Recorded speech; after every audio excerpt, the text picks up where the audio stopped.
সকলোকে নমস্কাৰ জনাই পাঠ কৰিবলৈ লৈছো এটি কবিতা ভোক কবি পৰিমালা কোঁৱৰ।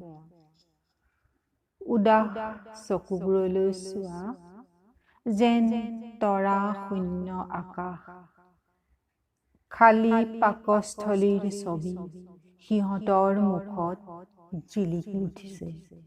চকুৰ আইনাত জিলিকিছে ক্ষুধা। এতিয়া সিহঁতক বস্ত্ৰ নালাগে, লাগে অন্ন।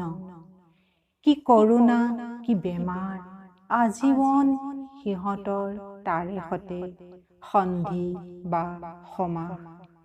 পিত্তই নুবুজে ঈশ্বৰ আল্লাৰ আশ্বাস।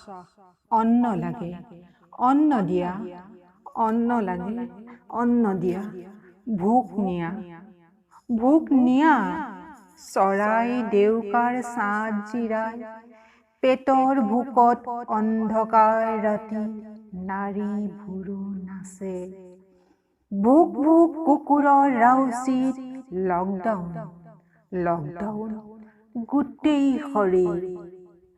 বাটত বিজুলী চাকি, পেটত অন্ধকাৰ।